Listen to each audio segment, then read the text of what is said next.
But here you are bringing a false accusation against my disciples. My disciples are not breaking the Sabbath. Because to you, whatever they are doing seems like harvesting, because what is involved in harvesting? First, you pluck the grain, and then you rub it, and then you bring the kernels out, and then you use it. It's the same thing that the disciples are doing at a very small level. To you, it seems like harvesting. But to me, it seems like people who are hungry are getting some rest by eating these kernels that God has given them as a free gift. Jesus said to them, "Have you never heard what David did when he and his companions were hungry? He entered the house of God, and taking the consecrated bread, he ate what is lawful only for priests to eat. And he also gave some to his companions." Jesus took an example from the Old Testament of their ancestor, whom they respected, and said, David was also hungry. Jesus wanted to bring this point out, that these people are hungry. When David was hungry, he went and ate what was lawful only for the priests to eat. He was not a priest, he was a king, but he ate what was lawful only for the priests to eat, the consecrated bread. But God did not find it offensive. So he wanted to correct their judgment. Then he said to them, "The Son of Man is Lord of the Sabbath. I am the one who gave you the Sabbath," in Genesis 1. And later on through Moses, when he taught you the Torah and the Ten Commandments. And the Sabbath was given for a purpose. And then Jesus did a healing on that Sabbath day, and afterwards we read in Luke chapter 6 verse 9, people were accusing him, saying that, "Why are you healing people on the Sabbath? It is not lawful. You are breaking the law." Because these are laws that were created by these people. But what could be done on a Sabbath day and what could not be done on Sabbath day? Jesus said to them, "I ask you, which is lawful on the Sabbath, to do good or to do evil, to save life or to destroy it?" And he looked around at them all as if he was making a point. And then he said to the man, "Stretch out your hand." The man with the shriveled hand stretched his hand out, and his hand was completely restored. The Pharisees and teachers of the law were furious, and they were now beginning to find fault with Jesus. Jesus wanted them to understand the Sabbath correctly. The Sabbath was given not as a prohibition or proscription to work. It was not given to people to stop them from working. It was given to people so that they could get some rest. Food brings rest. Life, healing brings rest. Jesus said that the things that I am doing bring rest to these people. The disciples are getting some rest when they eat this. In the same way, the man with the shriveled hand, when he is healed, he is getting some rest. Otherwise, he is in the state of restlessness. When life is given to his hand, the life becomes active again, and it brings rest to the whole body and the purpose of the whole person. So when we make rules, we should not forget the purpose behind those rules. The purpose behind every law that God gave was mercy and kindness and love. Love is a fulfillment of commandment. And if we interpret it to burden others, to hurt others, to harass others, God will not be satisfied.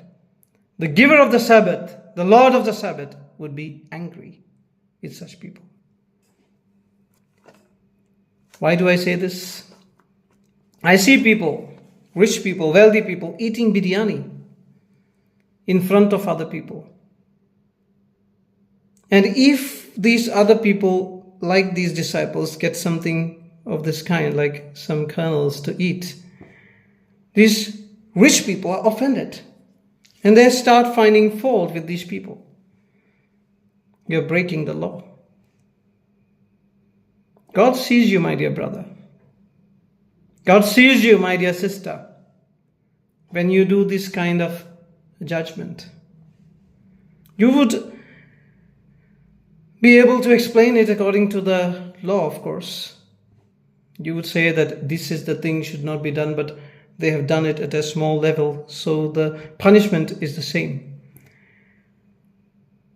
But your conscience will be restless.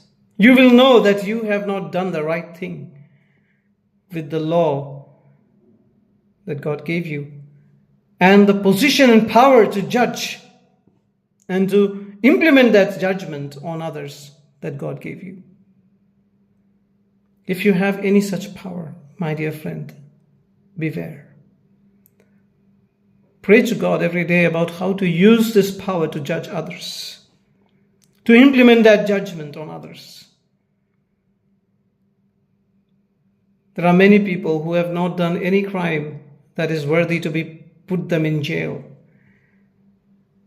But their entire life, their entire reputation, their entire past work is destroyed. Their life in their society, their psychology, everything is destroyed when somebody will bring a bogus false case against them, and then they would be remanded for a few days. They would be in custody. And this arrest and everything spoils their image in the society, which they can never redeem. And once they are in that condition, and if they are innocent, and you have put them in that condition, you are accountable to God. You are accountable to Jesus. I have seen pastors rebuking their children and the believers of their church for not advising their children regarding minor sins. They are not sins, actually. In my opinion, they are not at all sins. There are children who may have seen some magazine and seen some bad videos online. These videos and magazines are available. That is why they are seeing it. And the government that makes them available is not guilty. The people who just saw these magazines, or who just saw other people doing their sin on internet, are guilty. The people who are doing these things literally are not held accountable. But people who saw these things are held accountable. And I admonished, reprimanded, their names are destroyed. And they lose confidence in themselves and in their own salvation.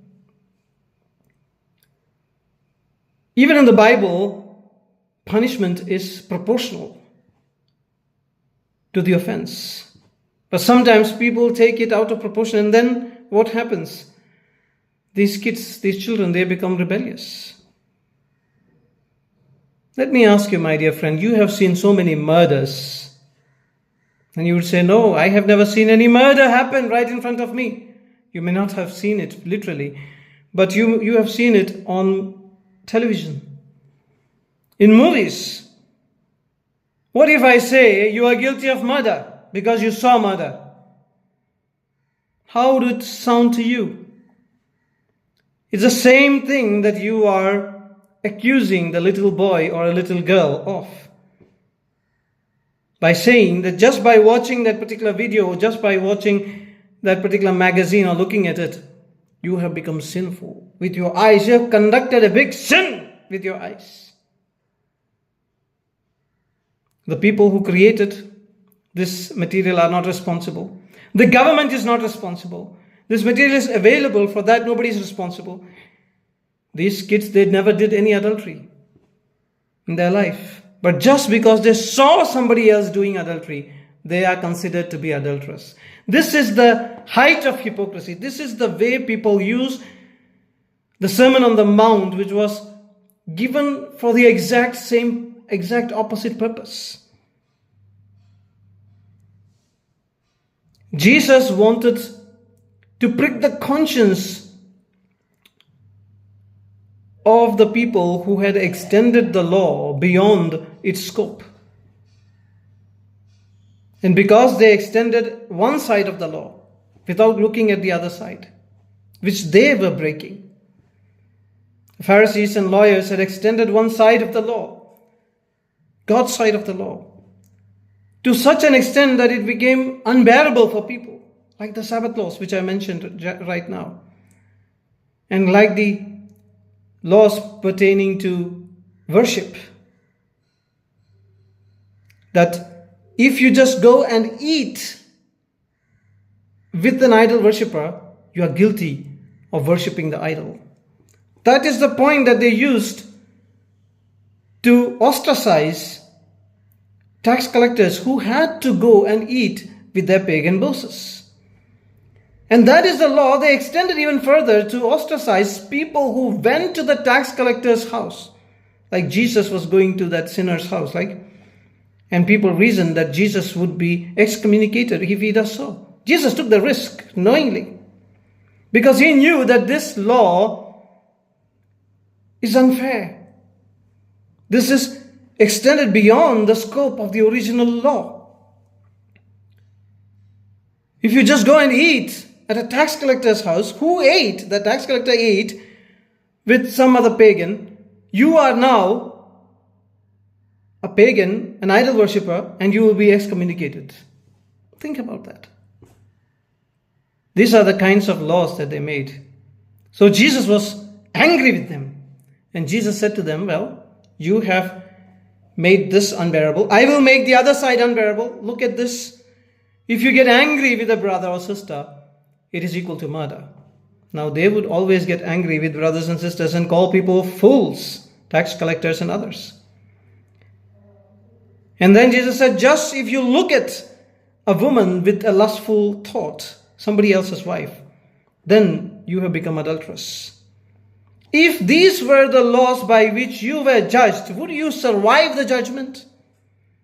Jesus never came to take the law beyond its scope. Jesus said very clearly that I have not come to abolish the law. I have not come to add anything or subtract anything. The law is there and it is good. But Jesus extended it on purpose to show them where they are doing their mistake. By extending these laws, he was questioning them why you are extending the other aspect of the law. The Pharisees didn't get it, and the people who are reading these texts today don't get it. They take the extended law which Jesus himself did not bother to keep. Jesus said, if you are angry with your brother and call him a fool, you would go to hell. And God would roast you in hellfire. The same Jesus in Matthew chapter 23 calls all his friends, all his contemporaries, Sadducees, Pharisees, and lawyers, fools in anger. You can go and verify. The same word is used. The word that is used in Matthew 5 is the same word that is used in Matthew 23, where Jesus himself is breaking the thing that he said. Jesus himself would become sinful and guilty if he meant this law to be obeyed literally. Jesus did not mean this law to be obeyed literally. Jesus wanted people to understand that they should keep the law as it is. They don't need to extend it in order to punish others. And now our people, Pentecostal people, Brethren people, Baptist people, they are taking this whole sermon out of its original context and interpreting it literally. Let me ask you, my dear brother, my dear sister, don't you have lustful thoughts towards other women or other men? You never had it?